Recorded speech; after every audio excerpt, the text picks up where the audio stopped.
자, 여기 예수님 앞에 두 개의 상반된 자리가 있습니다. 돌을 들고 있는 자리, 그리고 돌을 맞게 되는, 곧 죽게 될 자리. 근데 이게 죄인의 자리와 죄인이 아닌 자리가 아니라, 좀 부연 설명을 한다면, 돌을 들고 있으나 죄가 있는 거죠. 죄가 있는데 자기가 죄인인지 자각하지 못하고 있는 자리. 그렇죠? 그리고 아직 죄가 들키지 않은 자리인 거죠. 그리고 이제 돌에 맞는 자리는 죄가 있고 이제 죄가 발각됐고 들켜진 자리. 그러니까 둘 다 죄가 있는 자리인데 한쪽은 그걸 자각하지 못하고 있는 자리일 뿐이죠. 오늘 우리는 이 두 자리를 다 서봐야 됩니다. 그리고 더 놀라운 거는 돌에 맞는 자리에 꼭 서야지만이 예수 그리스도의 음성을 제대로 들을 수 있습니다. 그렇죠. 이 가늠한 여인이 예수의 음성을 가까이서 듣게 되니까요. 근데 여러분, 이 두 자리를 쓰지 않고 피해 있다면 여러분은 지금 그 장소에서 돌도 들지 않고 돌에 맞을 자리도에 있지 않는 그냥 정말 구경꾼처럼 있는 사람이 될 겁니다. 그러니까 여러분, 오늘은 정말 구경꾼이 되지 마시고 이 두 자리에 저와 함께 서봤으면 좋겠습니다. 아멘. 먼저 돌을 들고 있는 자리, 제가 컨트롤할 수 있게 좀 해주세요. 네, 좋습니다. 그래서 돌을 들고 있는 자리와 돌에 맞는 자리, 그리고 마지막 나누도록 하겠습니다. 3절부터 먼저 볼게요. 원래 1절부터 보려고 했지만 3절부터 좀 보는 게 나을 것 같아요. 서기관들과 바리새인이 음행 중에 잡힌 여자를 끌고 와서 가운데 세웁니다. 그리고 예수에게, 우리 예수님께 모세의 율법, 물은 돌로 치라고 했는데 어떻게 할 것이냐 합니다. 그리고 6절에 정확하게 나와 있죠. 고발할 조건을 얻고자 하여 예수를 시험함이더라. 먼저 서기관, 이 요한복음에서 서기관은 여기서 처음 등장하고 딱 한 번 등장합니다. 근데 이 헬라어 단어가 율법학자, 신학자를 뜻하는 겁니다. 그러니까 말씀에 아주, 율법에 아주 빠삭한 분인 거죠. 이 그룹이. 그러니까 그 이전에 사두개인과 바리새인이 예수님을 모함하려고 했는데 실패했어. 그러니까 나와. 우리가 한번 제대로 해볼게. 판 한번 깔아보고 우리가 빠뜨려 볼게 하면서 그 자신감 있게. 그러니까 인위적으로 만들어낸 상황인 거예요. 인위적으로. 고발할 조건을 얻고자. 만약, 여러분 다 아실 거예요. 만약 예수님이 여인을 용서하라 하시면 음행을 조장하게 되고 모세의 율법을 어겼다라고 하면서 고발할 것이고 제거할 것이고, 만약에 돌로 치라라고 하면은 그 당시 로마의 지배에 있었기 때문에 로마 법을 어기게 하여, 왜냐하면 로마 법 밖에 이들에게는, 이 유대 민족 안에게는 사형을 언도하고 집행할 권한이 없었기 때문에, 로마만 그걸 갖고 있었기 때문에, 그러니까 로마의 손에 의해서 또 제거할 수 있고 올무를 이렇게 놓은 상황이죠. 이건 여러분 잘 아실 거예요. 그런데 이 자리는요, 역시나 엄청난 모순이 겹겹이 쌓여있는 자리입니다. 53절부터 좀 볼게요. 다 각각 집으로 돌아가고 예수는 감람산으로 가시니라. 그리고 아침에 다시 성전으로 들어오시니. 이 상황이 뭐냐면, 여러분, 이 7장에서 있었던 내용이 무슨 배경을 갖고 있었다고 했었죠? 초막. 빨리 대답을 해주세요. 초막절에 있었던 사건이었잖아요. 여러분, 젖어본 줄 알고 벌써 잊어버리시면 안 됩니다. 초막절에 있었던 사건. 초막절에 어떠한 예식이 있었죠? 초막을 짓고 거기서 생활을 하죠. 그래서 진짜 장막 대신 하나님, 우리 예수님을 이제 볼 수 있었고, 그리고 뭐가 있었죠? 또 물을 실로하면서 물을 길러서, 그렇죠, 성전에서 이렇게 부으면서 그 쩍쩍 갈라진 그때의 시기에 이른비를 구하며, 그게 초막절 행사 있다 그랬잖아요. 그러면서 그 중간에 서서 예수님이 뭐라 그랬죠? 목마른 자들아 내게로 와라 마시라 하면서 이게 다 연결이 됐잖아요. 그러니까 초막절에 이 사건이 일어났다는 게 아주 중요한 거였잖아. 근데 오늘 이 내용도요, 초막절이랑 연결이 되어 있습니다. 근데 초막절이라기보다는 좀 더 앞에 대속죄일. 여러분 안 헷갈리셔도 돼요. 제가 잘 설명해 드릴게요. 초막절이 있고 초막절 제일 큰 날, 큰 구원의 날, 목마른 자는 내게로 와 마시라 하면서, 그쵸? 그 실로암에서 펐던 물을 성전에서 부으면서 그 선포를 할 때 예수님이 그 선포를 확 낚아채키면서 말씀하신 거잖아요. 이 날 전에 초막절이 시작되기 전 5일 전부터는 무슨 날이냐면 이스라엘 백성이 너무나 또 중요한 대속죄일이라는, 이거는 하루만 하는 행사입니다. 예식입니다. 대속죄일은 뭔가요, 여러분? 말 그대로 큰 속죄의 날, 용서받는 날. 이스라엘 백성이 1년 동안 지었던 죄를, 공동체가 지었던 죄부터 개인의 죄까지 용서받는 날이에요. 큰 제사죠. 그렇죠? 그래서 속죄함을 받는 날, 말 그대로 대속죄일. 이 날 5일 지나고 초막절이 시작되고 초막절이 일주일 동안 있고, 이때 마지막 날 실로암에서 물을 떠서 부으면서 나 목마른 자 오라, 이게 있었고, 그 날 다음 날이 바로 오늘이에요. 이해되셨죠? 예, 안 어려워요? 그 아침이에요. 근데 정말 재밌는 게 뭐냐면 그 실로암에 물을 떠서 물을 붓고 그 날 저녁에는 어떠한 예식을 하냐면 횃불을 밝힙니다. 횃불을 밝혀요. 근데 이 횃불은 어떻게 밝히느냐? 대속죄일 날 모든 1년 동안 드렸던 제사의 의복들을 모읍니다. 더럽혀진 피로 더럽혀진 불순물로 더럽혀진 그 제사장의 의복들을 다 모아요. 그리고 그 의복을 긴 장대에 묶어 횃불을 만듭니다. 그리고 나서 초막절 마지막 날 성전 귀퉁이에 세우고 횃불을 붙입니다. 그게 바로 초막절 큰 날 축제에 함께하는 행사예요. 그러니까 대속죄일의 진정한 예식의 마무리 또한 이 초막절 날 완성이 됩니다. 이게 하나님이 우리의 장막이시다, 이거랑 다 연결이 돼요. 이걸 다 하려면 좀 기니까. 그날 이분들이 뭐 하냐면 그 횃불을 밤새 밝히며 새벽까지, 그게 다 타들어갈 때까지 거기 예루살렘 성전의 모든 사람들이 뭐라고 하냐면 우리는 용서함 받았다. 우리는 속죄함 받았다. 좀 얄밉지만 이방인들은 이 복을 모르나 우리는 이 복을 안다 하면서 막 서로 인사를 해요. 그리고 춤을 춰요. 정말 여러분 한번 찾아보세요. 영상도 있어요. 이 시꺼먼 옷 입고 막 이렇게 춤추고 난리가 나요. 이 날이에요. 그러니까 무슨 날? 너무 기뻐. 속죄 받아서 너무 기뻐. 막 서로 막 축복해. 속죄함 받았어. 어른아이부터 어른까지 막 그런 용서함 받았다는 걸 막 새벽까지 얘기하고, 그날 아침인 거예요. 이게 중요해요. 그날 아침에 지금 뭐라고 있죠? 네. 작전을 짜서 가늠한 여인을 데려옵니다. 그리고 정죄하기 시작합니다. 엄청난 모순의 날이에요. 이게 그냥 있었던 날이 아니에요. 두 번째 모순. 이 요한복음은요, 모순 덩어리들을 이렇게 고발하는 복음서입니다.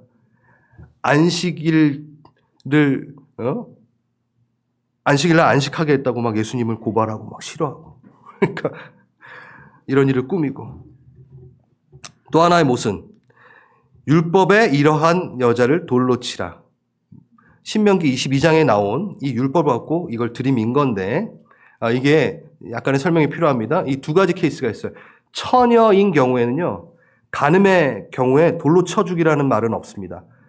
만약에 그런 일이 일어나면 남성이 무조건 책임을 지고 결혼을 해야 돼요. 오케이? 그러면 이제 결혼한 여자에게 있어서 간음의 일이 있었을 때는 들판에서 벌어진 일, 그러니까 성전 안에서 벌어진 일이 아니라면 어떻게? 남자를 벌합니다. 왜냐면 그때 여성이 너무 연약했기 때문에 성 밖에서 이루어진 일에 대해서는 여자에게 책임이 없다라고 돼 있어요. 율법에. 그리고 어떤 거? 성 안에서 만약에 이 간음이 일어났다. 결혼한 여자가. 그러면 누구? 여자만이 아니라 남자, 여자를 다 돌로 쳐야 됩니다. 이해되셨어요? 예. 모순이죠. 만약에 이 첫 번째 케이스도 아닐 거고 두 번째 케이스도 아닐 거고 두 번째 케이스야 전자도 아니고 후자 뭐예요? 남자가 분명히 같이 왔어야 돼요. 근데 여자만 와 있다는 거죠. 그러니까 모순이죠. 그 다음 세 번째 모순. 아까 처음 말했듯이 죄인이 죄인을 정죄하는 모순이죠. 죄가 드러나지 않았을 뿐 그들 다 죄인인데. 그리고 가장 큰 모순. 솔직히 여기 고발되고 재판과 정죄를 받게 하려고 했던 목적지, 대상은 누구죠? 예수님입니다. 그러니까 정말 죄가 하나도 없는 분을 모함하려고, 정죄하려고 깔아놓은 모순. 네, 이 모순이 있죠. 자, 쭉 가보겠습니다. 지금은 6절, 8절 한번 볼 텐데요. 그 모순 가운데 이렇게 상황이 진행이 됩니다. 예수님께서 몸을 굽히사 손가락으로 땅에 쓰십니다. 묻기를 많이 하냐는 자라 돌로 치라! 라고 막 이제 종용해요. 7절에 너희 중에 죄 없는 자가 먼저 돌로 치라. 그리고 다시 몸을 굽혀 손가락으로 땅에 쓰시니. 땅에 무엇을 쓰셨는지 신학자들의 다양한 주장들이 있습니다. 정말 많이 찾아봤어요, 제가. 돌을 들고 서 있는 사람들의 은밀한 죄를 하나하나씩 쓰셨다. 그래서 차례차례 떠났다. 이 얘기도 있고요. 함께 간음한 남자 이름을 크게 쓰셨다. 아니면 뭐 최근 버전에 너나 잘하세요 뭐 이렇게 쓰셨다. 근데 여기 헬라어 그라포 여기 쓰셨다라는 걸 보면요. 이게 펠리그라피에서 나온 단어, 거기서 나온 건데 그라포가 끄적이셨다요. 그러니까 명확하게 뭔가를 전달하기 위해 쓰신 게 아니라 그냥 어린아이처럼 그냥 막 이렇게 하셨다라는 게 훨씬 더 맞아요. 네. 또 하나, 당황하셔서 적당한 답변을 찾기 위해 시간 벌기용으로 그죠? 여러분 만약에 아시는 분이 있으면 저에게 말씀해 주십시오. 네. 논문 하나 쓸 수 있습니다. 어디에도 없습니다. 이거에 대한 정확한 답은 없습니다. 그래서 제가 청년 때 너무 궁금해서 땅에 쓰신 글씨라는 책도 읽어봤습니다. 제가 갖고 있더라고요, 아직도. 이 책에서는요, 먼저 성경에서 알려주지 않으면 그대로 두면 됩니다. 예, 성경이 말하는 데까지만 가면 됩니다. 그러면 무엇을 쓰셨나 보다는 우리가 뭘 볼 수 있죠? 그 행동을 왜 하셨는가에 집중하면 좋을 것 같아요. 그게 바로 여기서 그렇게 하더라고요. 가장 설득력이 있는 두 가지 견해. 여기 책에는요. 몸을 굽힌 자세와 무엇보다 손가락에 집중을 합니다. 시편 8편에 보면은 주의 손가락으로 지으신 주의 하늘과 주가 베푸신 달과 별 내가 보오니. 그러니까 주의 손가락. 그 창조의 손가락이 땅을 향해 쓰시고 계신다. 그러니까 뭘 창조했다? 시간과 공간을 다시 창조하셨다. 그래서 이들 안에 흥분되어 있음을 가라앉히시고 그 공간 안에 자신을 돌아보게끔 하는 그 시간을 창조하셨다. 성찰의 기회를 주셨다. 라고 이야기하며 나의 창조물에 손대지 마라. 라는 뭐 그런 너무 아름다운 얘기. 예. 그거 좋아요. 저도 대학 청년 때는 이 얘기가 확 들어왔는데 지금은 그닥. 이게 맞나? 이렇게. 또 하나. 하나님께서 손가락으로 쓰신 유일한 또 다른 케이스를 들어서 연결시킨 겁니다. 이게 조금 알레고리적 해석일 수도 있고 그러니까 상징적 해석일 수도 있는데 시내산에서 돌판에 쓰신 주의 손가락. 유일하게 그의 손가락으로 뭘 쓰셨죠? 율법을 쓰셨잖아요. 그렇죠? 그래서 이게 첫 번째 율법. 근데 두 번 숙이셔서 썼으니 깨트리고 두 번째 율법. 이거를 얘기하시면서 그 완성된 자기 새 계명으로 다시 선포한다. 너무 잘 맞죠? 예, 이렇게 얘기하는 설교들도 많고 또 말하는 학자들도 많습니다. 전 이 부분에 대해서 묵상해 볼 필요가 있다고 해요. 여러분 묵상하셔도 됩니다. 예. 그런데 저는 오늘 이건 이렇게 짧게 한 이유가 있겠죠? 오늘은 제가 이러한 설득의 해석이나 하나님의 기막힌 답변으로 잠잠케 하셨던 것에서 교훈을 얻거나 그러기보다는 제가 말씀드렸듯이 이 두 자리에 서보는 게 더 중요할 것 같아요. 그러니까 뭘 쓰셨고 왜 이거보다는 간단합니다. 그 자리에 서보면 됩니다. 왜냐하면 여기에는 율법을 지킨 사람은 없고 율법을 어긴 사람과 율법을 이용한 사람만 있을 뿐, 다 죄인만 있을 뿐, 바로 우리만 있을 뿐, 우리입니다. 그러니까 우리가 거기 서야 돼요. 구경꾼으로 분석하는 식으로 이 본문을 보면 안 돼요. 근데 많이들 우리가 이렇게 묵상을 해요. 솔직히 이 본문을 가지고. 네. 근데 그 자리에 서야 돼요. 서보실래요? 네. 우리의 신앙입니다. 우리 다 했잖아요. 주일학교 때. 저는 경험이 있어요. 선생님, 기도할 때 제 눈 떴어요. 판단과 고발에 정지하기 바쁜 날. 근데 그걸 봤다라는 건 나도 눈을 떴다라는 건데. 그 꼴이잖아요, 지금 돌을 던지는 사람이.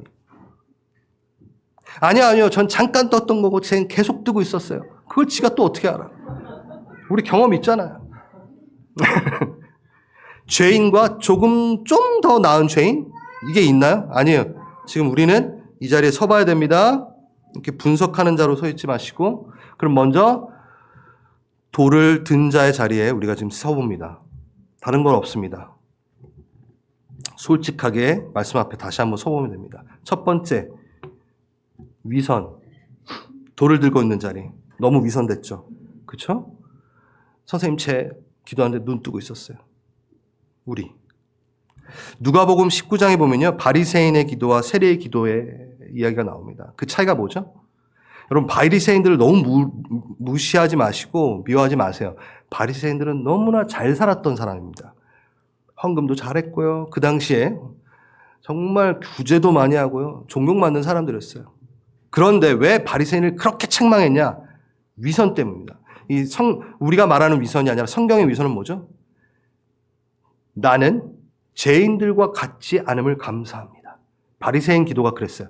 세리의 기도를 얕잡으며.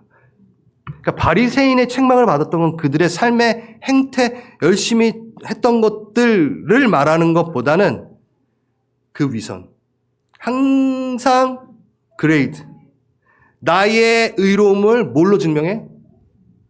상대방의 죄성을 드러냄으로 증거하는, 내가 잘남을 증거하는 바리새인의 행동, 위선. 바로 위선이죠. 그것 때문에 하나님이 책망하신 거죠. 바로 이겁니다. 돌을 든 자들이, 그리고 우리가 그러고 있는 거죠. 값없는 은혜 받은 우리. 근데 그걸 자기 의로 인식하면서 상대적 위에서 자기의 신앙을 확인하는 우월의식. 마태복음 13장도 있습니다. 네, 여러분 이거 아시잖아요. 땅의 비유. 네, 가시밭, 돌짝밭, 좋은 밭. 여러분은 무슨 밭? 난 좋은 밭. 항상. 자기는 좋은 밭이잖아요. 근데 그 좋은 밭이, 좋아요. 그 좋은 밭이 이렇게 끝납니다. 비유를 말하면 천국의 비밀을 아는 것이 너에게 허락된 것이다.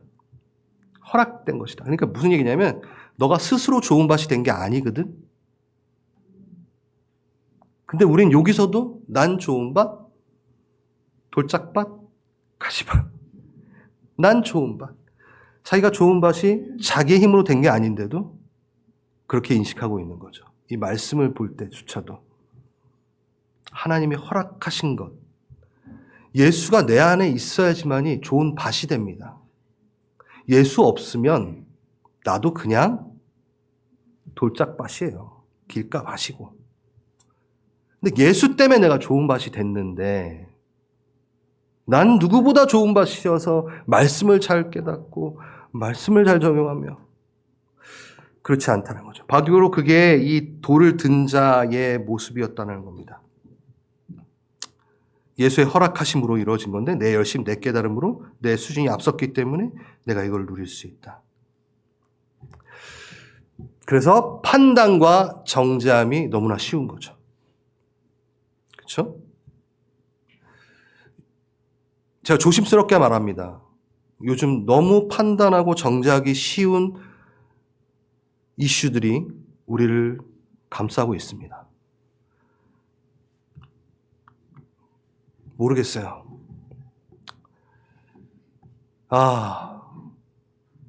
여러분, 그리스도인은요, 지금 한국에 일어나는 이 세태에 대해서 어디에 쓰라고 강요하지 않습니다.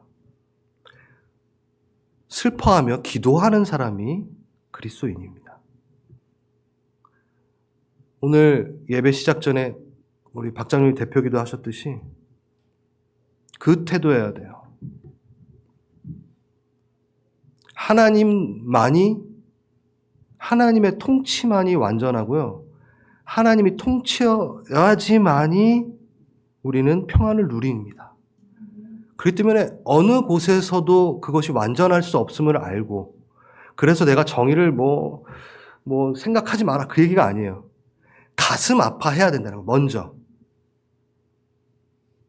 잘 됐네, 꽃이네, 죽여야 되고 그런 말을 하지 마시고 그냥 기도하십시오. 그냥 같이 우십시오.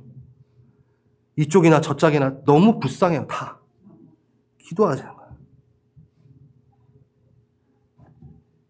판단과 정죄를 멈추고 분열과 분리의 영이 침투하는 것을 막으시고, 여러분이 계속 그런 것들을 판단하고 막 하면서 그 분리된 것을 흡수하시게 되면요, 그 영이 나에게 또아리를 틀어 내 또 다른 상황 가운데 분리와 판단을 너무 쉽게 하는 나로 만들어버립니다. 익숙해져 버립니다. 그러니까 여러분이 그런 것들을 대할 때 조심하셔야 돼요. 내 안에 분리와 판단과 정죄의 영은 들어올 수 없다. 나는 이 사태에 대해 기도한다. 하나님의 영광이, 하나님의 통치가 이루어지길 간절히 바라는 기도를 한다. 그러시는 거죠. 제가 준비한 건 아닌데 이 말 자체는. 그리고 용서의 겸손함. 이 돌을 든 자 자리에서 돌을 던지려 하지 마시고 용서하십시오. 그렇죠? 용서하십시오. 근데 이 용서조차도 내 안에서 나올 수 없기에 주님, 제가 내 반대편에 있는 자들을 용서하는 마음을 주십시오 하면서 또 용서하는 거죠. 여러분, 기도를 선택하십시오. 이 돌을 들지 마시고 내려놓고 기도를 선택하시기 바랍니다. 자, 그리고 이제 이 본문을 가지고 이제는 지금 방금 이렇게 얘기한 걸로 끝난다면 너나 나나 죄인이야. 그래서 이 본문을 가지고 죄에 대한 너그러움처럼 끌고 가는 부분도 되게 위험한 거예요. 죄의 지나친 허용으로 이해해도 안 된다는 겁니다. 어차피 하나님이 정죄함이 없었다 그랬으니까 죄를 다루지도 않고 이 본문을 마치는 것들을 많이 봐요. 제가 어쩌다 보니까 왜 돌에 맞아야 했는가, 이런 제목이 있어가지고 딱 봤는데 되게 멋있게 패널들이 한 3-4명이, 젊은 3-4명이 나와가지고 막 얘기를 하는데 너무 이렇게 이쁘게 말해요. 조금 인본주의, 그러니까 그 사랑에 예수님의 그 젠틀함과 막 이런 거 막 얘기하고 끝! 그러니까 가늠한 여인의 죄에 대해서는 터치도 안 해. 용서, 돌 던지지 마. 끝! 그 얘기인가? 그러니까 우리는 그렇게 끝내요, 이 본문을. 어떨 때는. 아이, 너나 나나 뭐 다 죄인이니까. 용서 끝. 여러분, 우리는요, 돌을 안 던지든 안 맞건 뭐 이게 목적이 아니라 예수를 만나는 게 목적이잖아요. 그렇죠? 오히려 우리는 돌에 맞는 자리에 서야 돼요. 근데 돌에 맞는 자리에 안 서니까 그냥 그렇게 젠틀하게 넘어갈 수가 있는 것 같아요. 그래서 지금 우리는 돌에 맞는 자리에 한번 가보겠습니다. 돌에 맞는 자리. 이 돌을 맞는 자리에 서보셨습니까? 아이, 전 그 정도는 아닌데요. 가늠한 적이 없는데요. 뭐. 자, 음행 중에 잡힌 여자 이름이 나오지 않습니다. 그러니까 성경은 하나님의 백성, 성도들을 항상 여인의 정체성으로 동장시킵니다. 그 여인이 어떤 여인? 우상숭배의 길을 걷는 음행한 여인, 아니면 우상숭배에 들지 않은 정결한, 순결한 여인. 근데 여기서는 우리가 상징적으로 묵상할 수 있겠죠. 우상숭배 가운데 음행한 나. 우리가 이렇게 점잖게 앉아 있어도, 그리고 또 이렇게 넥타이 메고 내가 나와 있어도 부끄러운 추악한 영적 간음을 너무 쉽게 하는 우리들 아니겠습니까? 그러니까 돌에 맞는 자리에 서봐야 됩니다. 만약에 여러분이 돌에 맞는 자리에 서보신 적이 없다면 죄를 깨닫는 직시하는 자리에 서보지 않았다라는 거예요. 그러면 영적인 눈이 떠지지 않은 것일 수도 있고 영적인 감각이 망가져 있는 것일 수도 있어요. 그러니까 구경꾼으로 쓰지 마시고 여기 한번 서봅시다. 보십시오. 거룩한 성회였어요. 다 용서함을 노래하는, 예? 정죄함이 사라졌다. 대속죄일날 그 모아놨던 그 의복들을 다 태우며 축제를 벌이고 있는 그때에 간음한 거예요. 여러분, 이걸 안 다뤄요. 근데 이 본문을 할 때는 우린 죄에 넘어질 때 아파해야 됩니다. 아파해야 됩니다. 이 안에 하나님의 축제가 벌어지는데 역시나 나는 죄를 범하고 있는 나에 대해 고민해 봐야 됩니다. 제 본질, 예수님과의 관계 단절에 대해 좀 심각하게 아파해야 된다는 거죠. 부끄러워해야 되는 거죠. 이 본문에는 이게 들어가야 됩니다. 돌에 맞지 않아 다행이네, 이제 됐네, 위기를 모면했으니 끝, 이러면 안 됩니다. 간음을 했는데도 큰일이 없이 은근슬쩍 넘어갔네, 다행이네, 끝, 아니라는 거예요. 돌을 맞지 않게 되었다고 죄인이 아닌 것은 아니지 않습니까? 죄인입니다. 예수님과 관계가 회복되지 않으면 여전히 절망인 겁니다. 그래서 이 돌에 맞는 자리에서 어디까지? 예수를 만나는 자리까지 가고 끝내야 됩니다. 죄를 인식하고.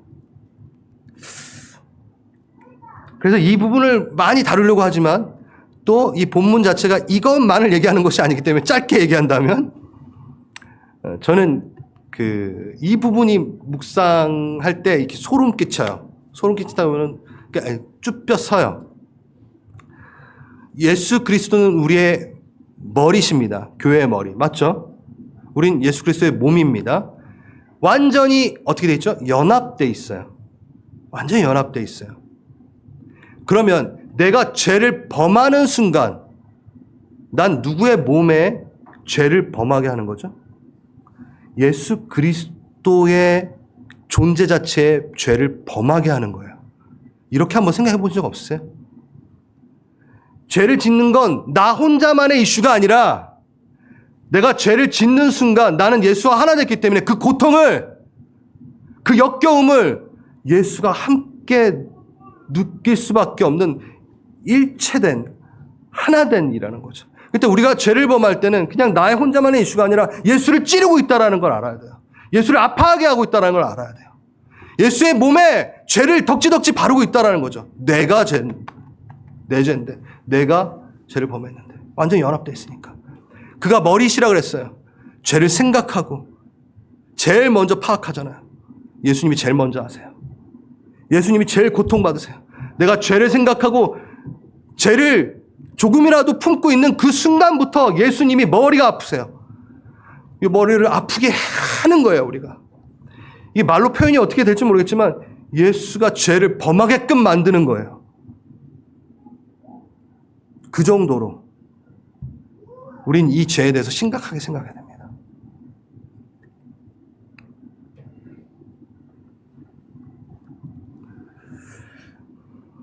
9절에서 11절 보겠습니다. 오직 예수와 그 가운데 섰는 여자만 이제 남았습니다.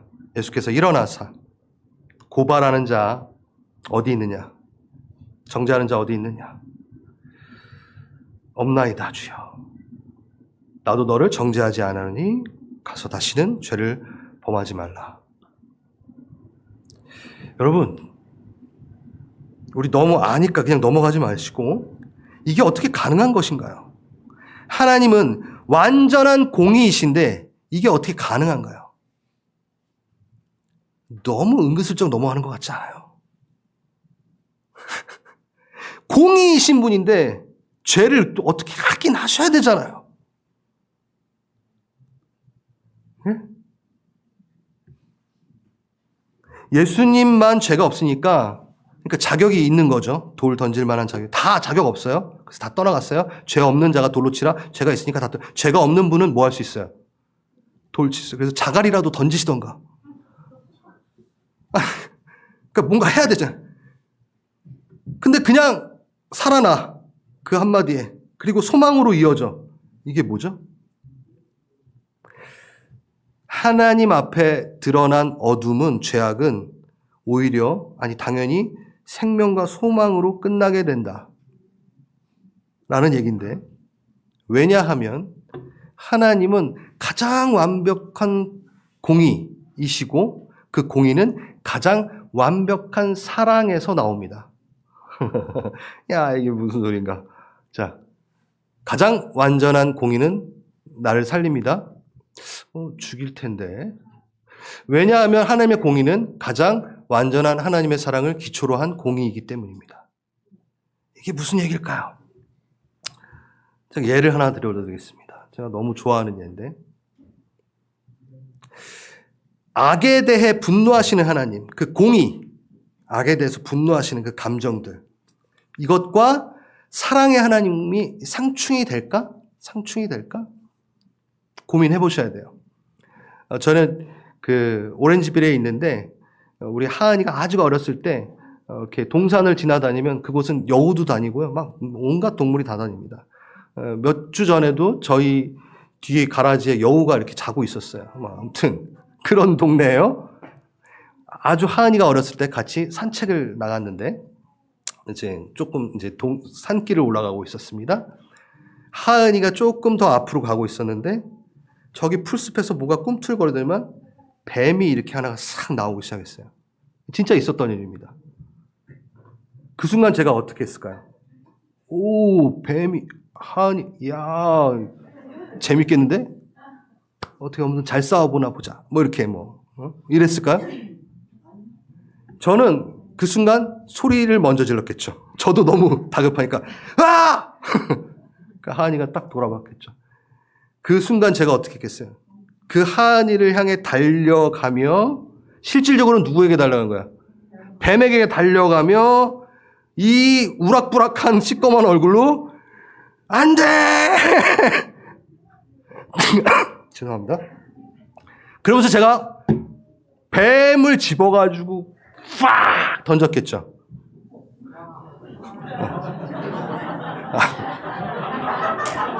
아이, 여러분. 발로 찼어요, 아무튼. 발로 그냥 찼죠. 잘 보세요. 그때 하은이의 감정은 어땠을까요? 저의 분노를 봤어요. 갑자기 튀어나오는, 그 조용한 산책길에 갑자기 튀어나오는 분노와 화를 봤어요.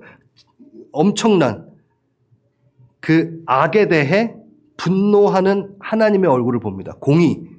공의가 완벽할수록 누가 살아나요? 하은이가 살아나요. 근데 하은이는 잘 모르니까 아빠가 나에게 그 공의로운 칼을 들이대는 것처럼 느낄 수밖에 없겠죠. 날 살리려고 한 건데.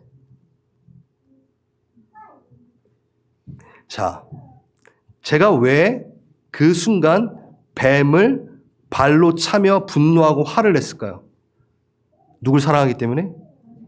자녀를 사랑하기 때문에. 그래서 저의 분노의 감정은 어디서 나온 거예요? 자녀를 사랑함 안에 그 한 조각에서 나온 거예요. 이해되셨나요? 사랑과 공의는 대칭되는 게 아닙니다. 하나님은 사랑이시라. 그 완전한 하나님은 사랑이시라는 존재 자체예요. 자, 이게 좀 더 길게 얘기할 수 있겠지만 성품이라고 할 수 없어요. 존재 자체입니다. 사랑은 성품이라고 할 수 없어요. 네, 나중에 합시다. 하나님은 사랑이십니다. 그 사랑이라는 큰, 예를 들어서 피자 한 판이 이렇게 있으면 이게 사랑이에요. 이게 사랑이에요. 근데 이 한 조각에 뭐가 있어요? 네? 자비도 있고, 뭐가 있을까요? 네. 공의가 있는 거예요. 악에 대해 내 사랑하는 것을 지키기 위한 악에 대한 화냄, 분냄이 있는 거예요. 그러니까 완전한 사랑 안에 완전한 공의가 들어가 있는 거죠. 그렇기 때문에 상충되지 않습니다. 공의가 완전할수록 그 죄에 대한 분노와 화가 클수록 나는 삽니다. 그게 하나님의 사랑에서 나오기 때문에. 그래서 하나님의 분냄은 잠시이나 하나님의 사랑은 영원하다라고 얘기하는 겁니다. 하나님은요, 자신 자녀와 죄는 분리해서 보시기로 작정하신 분입니다. 그러니 죄에 대한 분냄이 클수록 우리가 살 수 있다는 거예요. 분리해서 봅니다. 제가 뱀하고 하은이하고 헷갈리나요? 아니잖아요. 설령 뱀이 하은이를 감싸고 있더라도 제가 하은이까지 죽이나요? 분리시키잖아요. 그렇죠? 이게 어찌 가능하죠? 그가 찔림은 나의 허물을 인하며 그가 상함은 우리의 죄악을 인함이라. 그가 채찍에 맞음으로 내가 나음을 입었도다. 예수가 그걸 가능케 했기 때문에 하나님은 죄와 자녀를 분리해서 보시기로 작정하셨습니다. 그래서 우리는 하나님의 공의가 두렵지가 않은 거예요.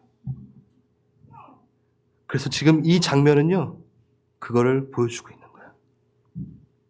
8장 마지막 절, 이 8장 마지막 절에 어떤 장면이 나오냐면 똑같은 그 군중들이 이제 예수님에게 돌을 들고 있는 장면이 나옵니다. 그리고 8장이 끝나요. 그리고 곧 몇 개일 뒤에 예수님은 진짜 돌을 맞으며 십자가로 향하십니다. 예수님이 그 돌을 맞으신 거죠. 그리고 죄와 우리를 분리시키십니다. 오래된 찬양이에요. 바닥에 새긴 사랑. 제가 가사를 좀 말씀드릴게요. 사람들은 나의 죄를 보고 주는 나의 아픔을 보내. 그들은 내게 손가락질하고 주는 나를 감싸주네. 죄 없는 이가 먼저 치라. 바닥에 새긴 사랑. 십자가에 다시 새겨 나의 생명을 구하네. 감출 수 없는 나의 허물을 자신을 버려 덮으시고 피할 곳 없는 나의 영혼을 십자가에 숨기시네. 나의 수치와 죽음을 대신 당하신 그의 십자가 뒤로 죄 없는 이 예수 그의 십자가 뒤로. 그겁니다. 여러분, 우리는 하나님의 자녀입니다.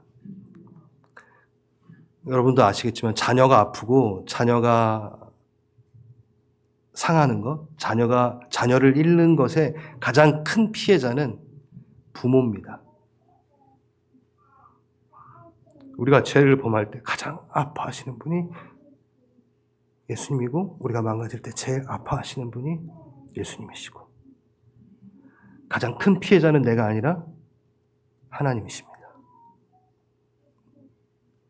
예수님 아프게 하지 맙시다. 네. 이제 마지막 세 번째, 이제 정죄받은 자에게는 속죄가 필요했던 거예요. 예수가 필요했던 거예요. 우리 모두 예수가 필요합니다. 그리고 이 속죄의 이야기는 여기서 마무리되지 않고 희망과 소망으로 마무리돼야 됩니다. 복음이 그렇기 때문에. 그 얘기가 우리가 이 얘기입니다. 이 얘기입니다. 예, 이거 너무 중요한 거니까 같이 한번 읽을게요. 시작.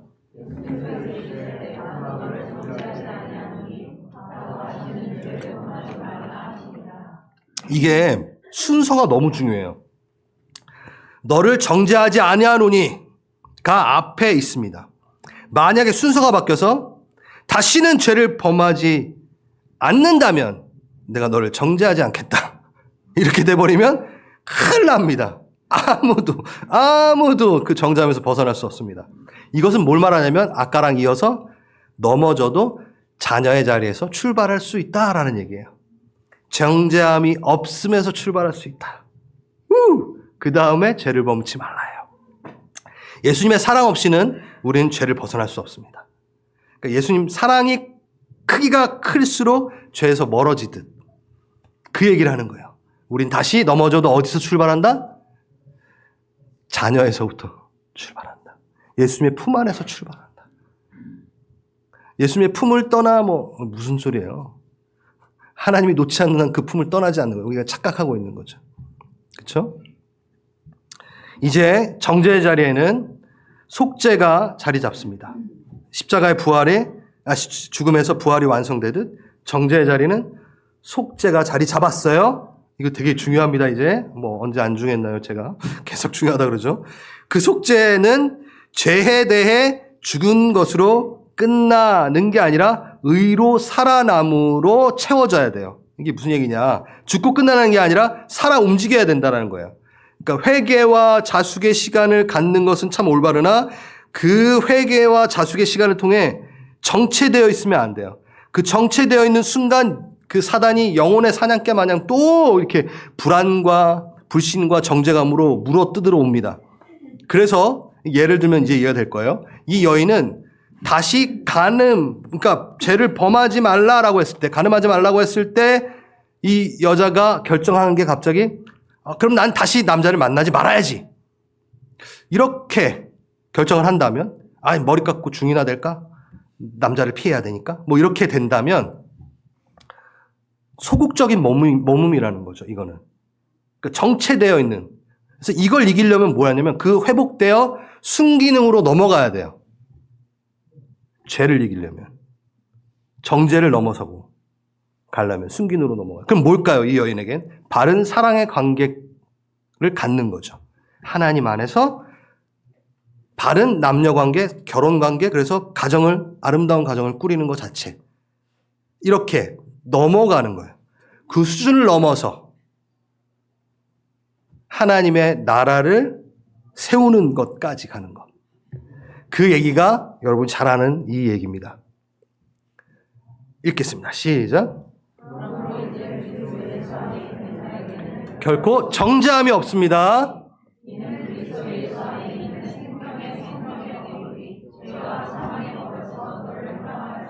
아멘. 정죄함이 없어진 이유가 있어요. 죄와 사망의 법에서 해방된 이유가 있어요.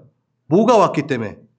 생명의 성령의 법이 왔기 때문에 정죄함이 사라진 거예요. 다시 해방군이 왔어요. 통치가 왔어요.